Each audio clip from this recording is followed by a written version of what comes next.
Hi everyone, welcome to Focal Academy. See this problem. Here two networks are there, network 1 and network 2, and having I1 of t and V1 of t and current I2 of t, V2 of t. So I have given that admittance matrix for each network and asking that how to find admittance matrix for overall this configuration shown here. So for this network, this is the admittance, that is Y1 given as 1, 2, 2, 3, and for the second network the admittance given as 1, 2, 2, 6. This is, so we observe that these two configurations are in parallel.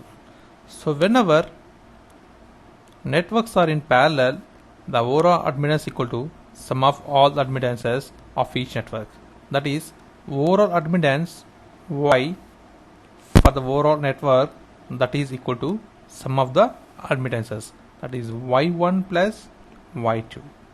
So Y1 is 1, 2, 2, 3 plus 1, 2 admittance.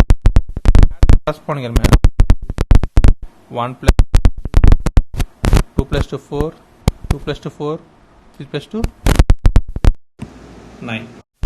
So this is overall admittance for the given problem, and this is the process of simplification. And thanks for watching. Please subscribe, like, share. Thanks.